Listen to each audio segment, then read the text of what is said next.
الہ الا اللہ کو جو پہلے آپ کو اس دن وظیفہ بتایا، آج اس کی فضیلت بھی بتاتا ہوں۔ لا الہ الا اللہ وحدہ لا شریک لہ لہ الملک ولہ الحمد وہو علی کل شیء قدیر۔ اس طرح پڑھے گا نا، پہلے تو صرف لا الہ الا اللہ کی بات کر رہا تھا، جو مکمل پڑھے گا، بخاری و مسلم کی حدیث ہے، اس دن یہ فضیلت بیان کرنے کے لیے وقت کم تھا، اس لیے آج بیان کر رہا ہوں کہ 100 مرتبہ جو بندہ اس کلمے کو پڑھتا ہے، بخاری و مسلم کی متفق علیہ حدیث ہے، 100 مرتبہ پڑھنے کا اجر و ثواب کتنا ہے؟ نمبر 1، اسماعیل کون ہے؟ پیغمبر ہیں، رسول ہیں، ان کی اولاد میں سے 10 بیٹوں کو غلام بنا لیا کسی نے، اب ان کو آزاد کروانے کے لیے ایک بندے نے پیسے لگائے، لاکھوں کروڑوں پیسے سے ان بندوں کو آزاد کروا لیا، اور ایک بندے نے صرف 100 مرتبہ لا الہ الا اللہ وحدہ لا شریک لہ لہ الملک ولہ الحمد وہو علی کل شیء قدیر پڑھا۔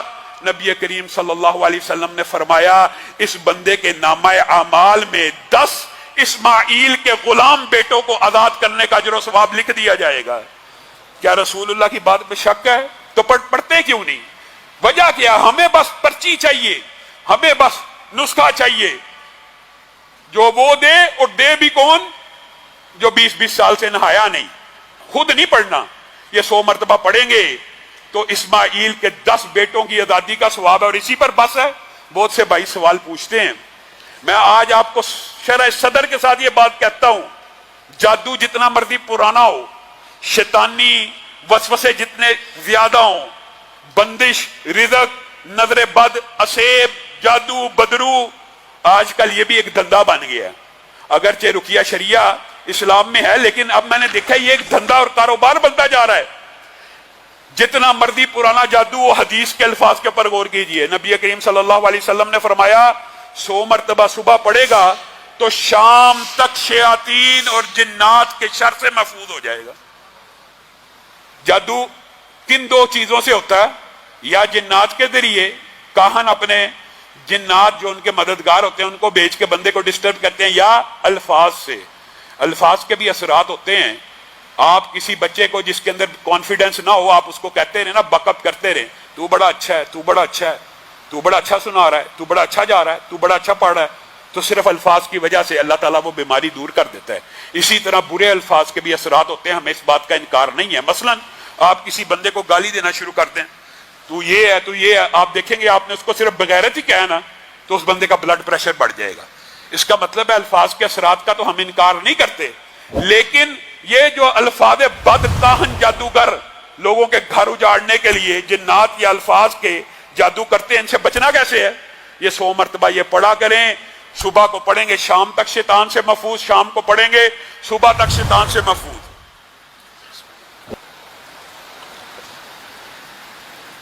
اور صحیح ابن حبان کے اندر یہ بات بھی میں آپ کو بتاؤں، یہ اللہ کو بھی پتہ ہوتا ہے بندوں کا، اور رسول اللہ صلی اللہ علیہ وسلم بھی امت کی نفسیات شاید جانتے تھے۔ یہ تو متفق علیہ حدیث ہے، صحیح ہے، 100 مرتبہ پہلے کہا، لیکن ایک بندہ 100 مرتبہ نہیں پڑھ سکتا تو وہ کیا اس وظیفے سے محروم رہ جائے گا؟ نہیں، رسول اللہ صلی اللہ علیہ وسلم کی بھی حدیث بھی صحیح ہے، ابن حبان کے اندر موجود ہے، جو 100 مرتبہ نہیں پڑھ سکتا اس کو کتنی دفعہ پڑھنا چاہیے؟ 10 مرتبہ۔ اور 10 مرتبہ پڑھنے کا اجر و ثواب کیا ہے؟ پہلے تو 100 مرتبہ پڑھنے کے 10 غلاموں کی آزادی تھی، اور صبح سے شام تک شیطان سے بچنا تھا۔ یہاں صحیح حدیث کے الفاظ ہیں، صرف 10 مرتبہ پڑھے گا تو 4 غلاموں کی آزادی کا ثواب مل جائے گا۔ یعنی تخفیف کر دی آپ کے اور میرے اوپر، آسانی کر دی۔ پہلے 10 سے 1 آزاد ہوتا تھا، اب 10 سے کتنے آزاد ہو رہے ہیں؟ 4 آزاد ہو رہے ہیں۔ اور جو اگلی فضیلت ہے، اللہ کی بھی یہ رحمت ہے، اور محمد رسول اللہ صلی اللہ علیہ وسلم کی بھی یہ انسان بینی کی اور امت کی نفسیات جاننے کی کتنی عظیم بات ہے۔ رسول اللہ نے وہ فضیلت اس کے اندر بھی نہیں چھینی، کہا جو صبح 10 مرتبہ پڑھ لے گا شام تک شیطان سے بچ جائے گا، جو شام کو 10 مرتبہ پڑھ لے گا صبح تک شیطان سے بچ جائے گا۔ اور جو دیگر ثواب ہے نا کہ 100 درجے بڑھیں گے، 100 گناہ معاف ہوں گے، 100 نیکیوں میں اضافہ ہوگا، وہ اضافی باتیں ہیں۔ اور سنن ابن ماجہ کے اندر یہ حدیث بھی صحیح ہے۔ بعض اللہ کو بھی پتہ بندے ایسے ماشاءاللہ مصروف ہیں، اور مصروف کن کاموں میں؟ شیطانی کاموں میں۔ مصروف کن کاموں میں؟ دنیاوی کاموں میں۔ وہ کیا کریں؟ یہ حدیث بھی سنن ابن ماجہ کی صحیح ہے، وہ 1 مرتبہ اس کلمے کو پڑھیں، اب بتاؤ کوئی بندہ ایسا بھی ہے ہم میں سے بیٹھا جو وعدہ کرے ایک مرتبہ تو زندگی میں پڑھیں گے نا, ایک مرتبہ پڑھنا مشکل ہے, ایک مرتبہ صبح پڑھیں, ایک مرتبہ شام پڑھیں. حدیث کے الفاظ یہ ہیں اللہ کی رحمت ہے, اللہ کی عطا ہے. اللہ تعالیٰ کئی مرتبہ نبی کریم کے ذریعے کسی مسئلے کی کوئی فضیلت بیان کرتے ہیں, پھر اس میں تخفیف بھی کرتے چلے جاتے ہیں تاکہ وہ لوگ بھی شامل ہو جائیں جو زیادہ ذکر نہیں کر سکتے. صرف ایک مرتبہ پڑھنے سے حدیث کے الفاظ ہیں ایک اسماعیل کے غلام بیٹے کو آزاد کرنے کا اجر مل جائے گا. گویا 100 مرتبہ پڑھنے سے 100 ہی ملنے ہیں. وہ جو حدیث ہے یہ اللہ تعالیٰ کی رحمت ہے, اللہ تعالیٰ بڑھاتا رہتا ہے نیکیوں کو. اور ویسے بھی یہ عام فہم لاجیکل بات ہے, 10 کی بات ہے تو اللہ تعالیٰ تو 10 سے ہر چیز کو ضرب نیکیوں کو دیتا رہتا ہے.